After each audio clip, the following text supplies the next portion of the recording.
Success channel में आप सभी श्रोताओं को नरेंद्र सर का नमस्कार। मैं आज आप सबों के बीच में अपना अनुभव शेयर करना चाहता हूं और वह अनुभव शिक्षा पर आधारित है, शिक्षक पर आधारित है। मुझे याद आ रही है कि बिहार में किस प्रकार से शिक्षा और शिक्षक के गुणवत्ता में कमी आती गई। धीरे धीरे धीरे जैसे जंग लोहा को खा जाता है, उसी प्रकार हमारी मानसिकता हमारे शिक्षा व्यवस्था को और शिक्षक को इस कदर कमज़ोर बना दिया है कि आज दूसरा विभाग इस पर जो है उंगली उठाता है। किसी भी देश की उन्नति वहाँ की शिक्षा व्यवस्था पर निर्भर करती है और शिक्षा व्यवस्था तब होती है जब शिक्षक होते हैं बुलंद। जिस तरह से देश की सुरक्षा के लिए बॉर्डर पर हमारे फौज काम करती है तो वह सुरक्षा की काम करती है, लेकिन उस फौज से ये फौज कम नहीं है जो एक कोयले को तराश करके हीरा बनाते हैं। मुझे याद है 1980 से पूर्व एक दशक की मैं कहानी सुनाता हूँ। पहले शिक्षकों को 120 रुपया मिलता था और 120 रुपये में ही प्रत्येक महीना वो ले करके 100 बच्चों को जब पढ़ाता था तो निश्चित रूप से उसमें 50 कामयाब होता था। 120 रुपया तनख्वाह, अब 50% कामयाबी वो उस समय दिया करते थे। रीजन क्या है? रीजन यह है कि उस समय की सरकार उन शिक्षक को 120 रुपया तो आर्थिक मदद देती थी, लेकिन उसका सम्मान इतना करता था। हमें याद आती है जिस समय इस राज्य में doctor Jagannath Mishra chief minister हुआ करते थे। हमारे शिक्षक लोग कहते थे कि डॉक्टर जगन्नाथ मिश्र अनाथ को सनाथ बना दिए।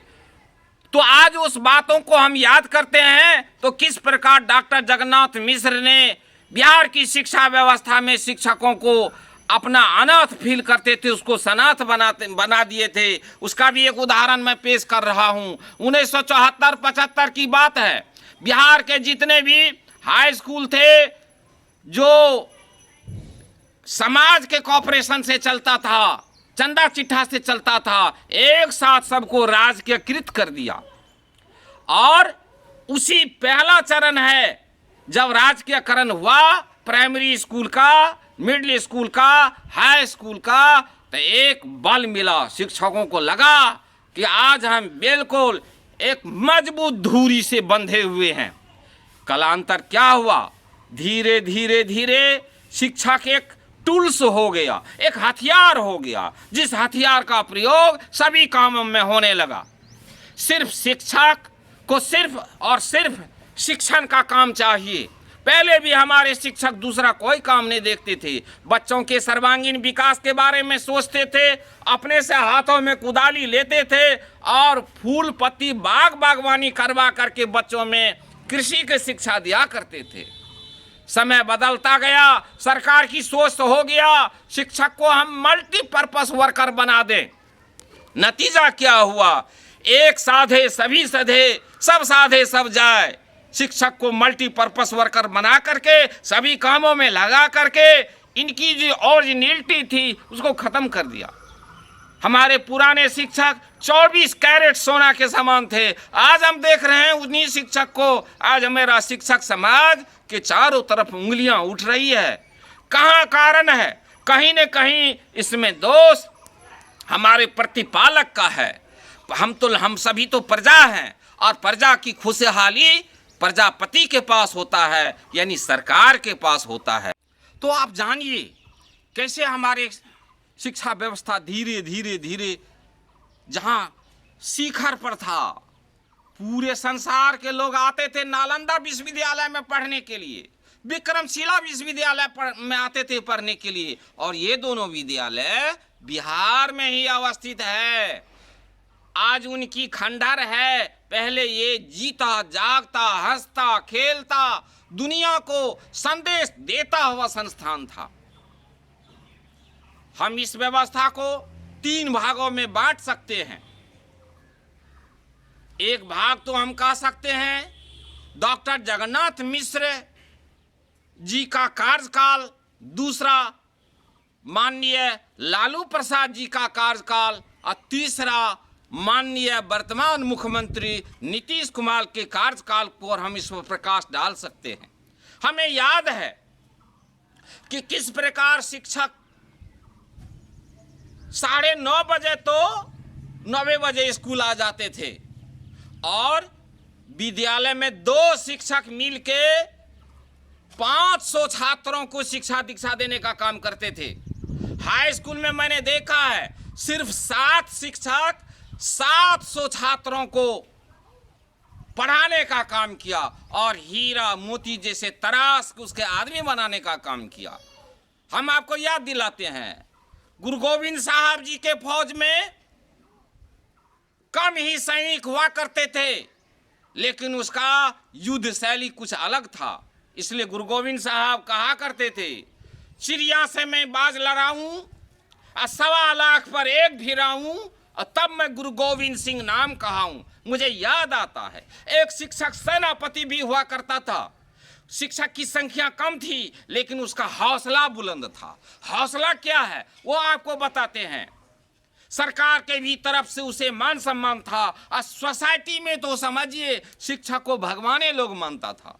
किसी स्कूल में एक शिक्षक की यदि बहाली होती थी तो पूरे गांव के लोग अपना अपना दरखास्त लगाते थे प्रधान के पास, ये शिक्षक को हमारे यहाँ दीजिए, हमारे यहाँ दीजिए। एक सोशल इन्वायरमेंट था मान और सम्मान का। धीरे धीरे क्या किया, इसके प्रति साजिश रचने लगा। साजिश क्या है कि ये शिक्षक पढ़ाते नहीं हैं, ये शिक्षक काम नहीं करते हैं, ये शिक्षक किसी काम के नहीं रह गए हैं। हुआ क्या, धीरे धीरे ये जो अफवाह है हमारे समाज में धीरे धीरे इस कदर फैल गई कि आज स्कूल में हम लोग पढ़ाने जाते हैं तो बच्चा उस बोर्ड पर से जो टॉपिक पढ़ाते हैं उसको कॉपी पर नहीं उतारता है। क्यों, उसके जन्म से पहले माए बाप के माइंड में सेट था क्यों सरकारी मास्टर ने पढ़ाते हैं, अच्छा से नहीं पढ़ाते हैं। और वही शिक्षक जब हम लोग ट्यूशन में जाते हैं, कोचिंग सेंटर में जाते हैं तो 500 टका वो फीस देता है, एकदम 3 बार लिखता है, 3 बार पूछता है, आदमी वही। लेकिन क्या हुआ, मानसिकता उनकी बदल गई, एक माहौल बिगाड़ दिया। बहुत बड़े विद्वान कहे हैं यदि किसी को पतन करना हो तो उसके पीछे अफवाह फैलाओ। हमारे शिक्षा व्यवस्था के ओर अफवाह फैला दिया गया। आज बच्चे बच्चे के जेहन में ये बात सेट है कि मास्टर पढ़ाते ही नहीं है। यदि उसका गार्जियन आते हैं विद्यालय तो वो खिचड़िए का गौप करेंगे, कपड़े का गौप करेंगे, स्टिपेंडे का गौप करेंगे। ये कभी नहीं बात करते हैं कि मेरा बच्चा मैथमेटिक्स में कितना अच्छा है, ये बात नहीं करते हैं।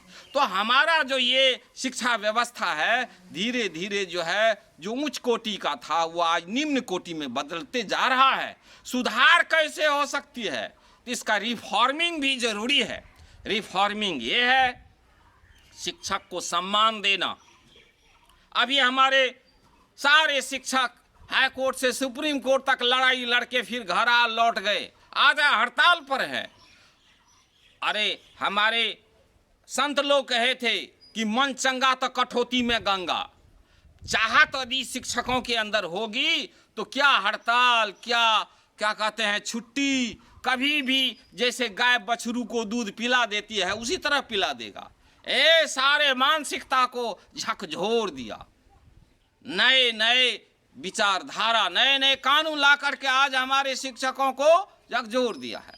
उसकी मानसिक स्थिति को बैलेंस नहीं है। मैं चाहूँगा जिस तरह से एक फौज को लड़ने के लिए उसे आर्थिक रूप से, मानसिक रूप से, शारीरिक रूप से बुलंद किया जाता है और तब वह बॉर्डर पर लड़ करके अपना विजय हासिल करता है, ठीक उसी प्रकार से शिक्षक को एक फौज माने और तब इस शिक्षा व्यवस्था को मजबूत किया जा सकता है। ये मेरा राय है। हाँ भाई, आप लोगों का भी कुछ राय हो सकता है। यदि इस संदर्भ में आपका भी कोई विचार है तो स्वागत है। आप कमेंट के माध्यम से हमें बताइए, और मुझे और क्या करना है आज की इस व्यवस्था को सुदृढ़ करने के लिए मैं आप सभी लोगों से सहयोग चाहता हूं। धन्यवाद।